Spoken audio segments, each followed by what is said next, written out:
আন্দোলনটা হচ্ছে এখন পর্যন্ত শান্তিপূর্ণ আন্দোলন। আমরা এখনো কোনো মারামারি যাইতেছি না। কিন্তু উনি হচ্ছে একটা দেশের প্রধান, তো উনি হচ্ছে আমাদেরকে রাজাকার বলছে। মনে হয় না যে ওনার এই কথা বলা উচিত হয়েছে।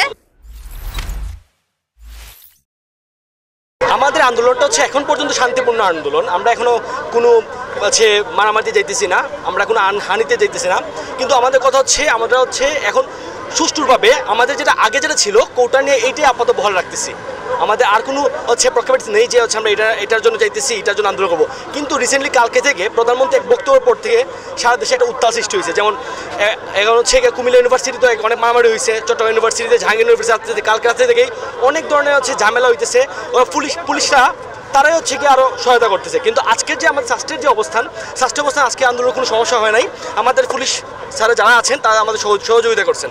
তো আমরা এইভাবে আন্দোলন চালিয়ে যাবো যতদিন পর্যন্ত না আমাদের কোটা বহাল চেঞ্জ করতেছে। আমাদের উপরে আঘাত আনলে তো আমরা প্রোটেক্ট করবোই, কিন্তু আমরা হচ্ছে প্রথমে আমাদের নিজ থেকে তাদের সাথে কোনো ঝামেলা আমরা জড়াবো না। শাহজালাল ইউনিভার্সিটি যারা হচ্ছে গিয়ে প্রথমে ছিল কিন্তু তারা বুঝতে পারছে যে আসলে এটা একটা লেজিট পয়েন্ট, তখন তারা কি করতেছে আন্দোলনে আর এসে যোগ দিচ্ছে। আজকে অনেকেই ছাত্রলীগের অনেক পোলাপানি এসে আমাদের সাথে এড হয়ে কোলাবরেট করেছে। তারা যত দাবায় রাখার চেষ্টা করবে আমরা তা আরো বেশি জ্বলে উঠবো। তো দাবায় রাখা তো অবশ্যই যাবে না।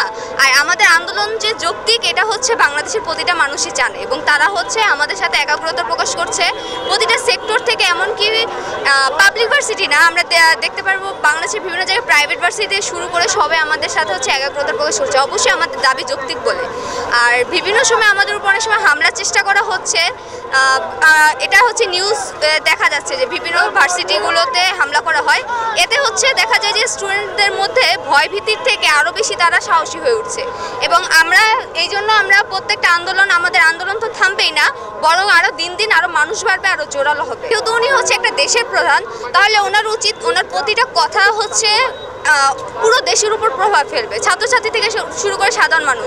তাহলে ওনার এমন কোনো কথা বলা উচিত না যা মানুষের ভিতরে আঘাত করে। তো উনি আমাদেরকে রাজাকার বলছে, যে জিনিসটা খুবই অযৌক্তিক কথাবার্তা। তো আমাদের মনে হয় না যে ওনার এই কথা বলা উচিত হয়েছে, এবং এই জন্য আমরা এটার প্রতিবাদ চাই। আমাদের দাবি প্রথমত কোটা সংস্কার করা, দ্বিতীয়ত আমাদের সাধারণ ছাত্রদের আমরা দেখতেছি যে কারা আসলে হামলা করে।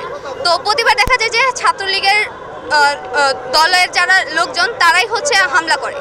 এটা এখন আর লুকোচুরি করার নাই, এটা প্রকাশ্যেই দেখা যাচ্ছে। স্বাভাবিকভাবেই আমরা গত 3-4 দিন ধরে আমরা একমাত্র আন্দোলন করছি শুধুমাত্র কোটা সংস্কারের জন্য।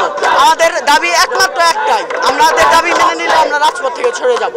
আজকে জানেন ঢাবিতে আক্রমণ হয়েছে, ঢাবির হলে আক্রমণ হয়েছে, রাবির হলে আক্রমণ হয়েছে, চট্টগ্রামে মারা গিয়েছে, রংপুরে আমার ভাই মারা গিয়েছে। কেন? প্রশাসনের জবাব দিতে হবে।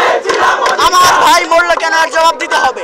আমরা সাধারণ ছাত্র সমাজ একমাত্র একটি দাবির জন্য এসেছি, সেটা হলো আমাদের কোটা সংস্কার করলে আমরা শেষ। আমাদের আন্দোলনটা সবসময়ই খুবই শান্তিপূর্ণভাবে ছিল। আমরা গত 2 দিন ধরে যা দেখছি রাবিতে, সাবিতে কিংবা ঢাকা ইউনিভার্সিটিতে জাবিতে যেই